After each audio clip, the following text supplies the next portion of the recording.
hargeysa waxaan uga soo baxay aniga reerkaygii wadankii aan u dhashay ee aan ku dhashay ee aan ku dhaqmay ee aan ku dhistay ee aan ka ahaa nin culimo ah oo ku hawlan dacwadda islaamka iyo tarbiyada islaamka. dacwaddii iyo tarbiyadii islaamka ee aan waday oo ay ku timi carqalad xoogan oo kaga timi nidaamka ka jira goobta iyo dhulkii islaamka ahaa ab iyo awooba 100% islaamka kusoo dhaqmayay si cad loogu faafinayo diimaha gaalnimada ee kiristaamaynta iyo dhaqan bedel akhlaaqdii lagu samaynayo iyo fawaaxish, taasoo markaad ka hadashana adiga aad u cadiban tahay oo dhan dib mudanayso cidda wadana lagu ilaalinayo.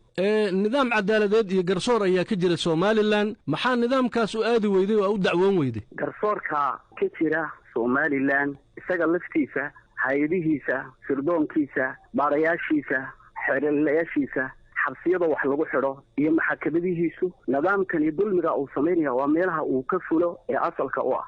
runtiina annagu waxaanu noqonay diin iyo naf iyo ehelba dhibanayaasha u dhiban isaga nidaamkan garsoor laftiisa. waayahay hadda xaggee joogtaa oo ay gala hadlaysaa? hadda waxaan joogaa meel ka mida dalkaygii Soomaaliya, gaar ahaana ku suntan qaybaha wilaayaadka islaamka ay gacanta ku hayaan. wararku waxay sheegayaan oo na soo gaaray inaad joogto gobolka Jubbada Dhexe, maxaa ka jira? waxa weeyaan dhammaan waxaan dhex mushaaxaya oo dhex socdaan ku tana ulayaama u kala gudbaya wilaayaadka 12 ah ee gacanta ay ku hayaan حركة الشباب المجاهدين. شيخ آدم ما وحا أتمد إناد الشباب كل إحنا ولاتد مسوحاد أتمد إناد كمد نقطة الشباب؟ labaduba way jiraan. marka hore inaan diinteeda iyo cirdigayga iyo naftayda aan u biday inay halkani markaa u nabadgeliyo badan tahay aniga iyo dadka muslimiinta ila midaba, isla markaana hawsha halkan ka socota ay tahay hawl caam ah ummadda islaamka ka wada dhaxaysa adduunka guud ahaan, gaar ahaan geeska Afrika.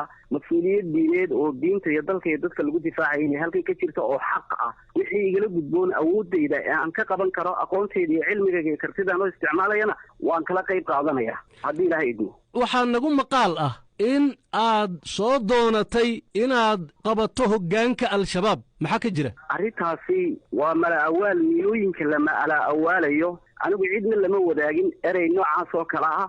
hadday dadku laabtayda waxa ka gooxaya mala awaalayaan xaq uma laha oo laabtayda waxa ku jira Ilaahay subxaanahu wa ta'aala keligii ayaa og. laakiin anigu waxaan kuu sheegayaa wixii mas'uuliyad diineed ay qabsada ee laasim ku noqda anoo diyaar u aha oo Ilaahay ugu dhawaanaya, laakiin daa'iman ma jecli anigu sacaamad iyo madaxnimo hadiyo gooraalay banaanka isugu soo taago mana jecli dabci ahaan. yaa kula socda oo iminka Hargeysa kaala soo baxay? waxay la socdaa ehelkaygii, waxay la socdaa awlaadeydii oo waxa weeyaan aan doonayo iyaga laftooda diin iyo cirdi ahaan bayna la badbaado. badbaadada ka sokow sida muuqata hadda al-shabaab inaad ka mid noqotid ayaa ii sheegtay, maxaa ayagana u soo gelinaysaa hawshaas aad iminka ku soo biirtay? waxaan u keenayaa inay ku hoos noolaadaan shareecada islaamka iyo maxaakiimta lagu xukumayo kitaabka iyo sunnada ee ka fog dulmiga iyo eexda kuna dhaqmaya cadaaladda iyo garsoorka qur'aanka iyo sunnada, inay harkaa hoos harsadaan.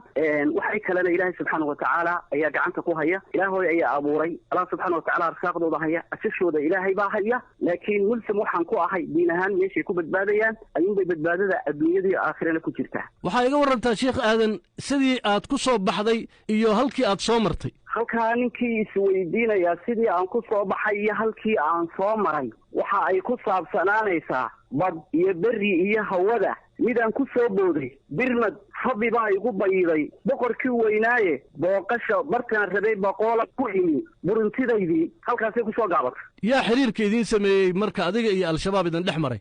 xidhiidhka waxaa noo sameeyey mabaadida aan iska waafaqnay iyo dheximaanshahaygii iyo kulankayagii iyo waraysigayagii ayaa noo sameeyey. hadda halkee hawsha kala qabanaysaa shabaab, maxaa kuu qorshaysan? waxaan kala qabanayaa oo ii qorshaysan aqoonta iyo fanniga diineed aan aqaano mahaamka waajibkayga saaran in aan ka bilaabo intii awoodayda.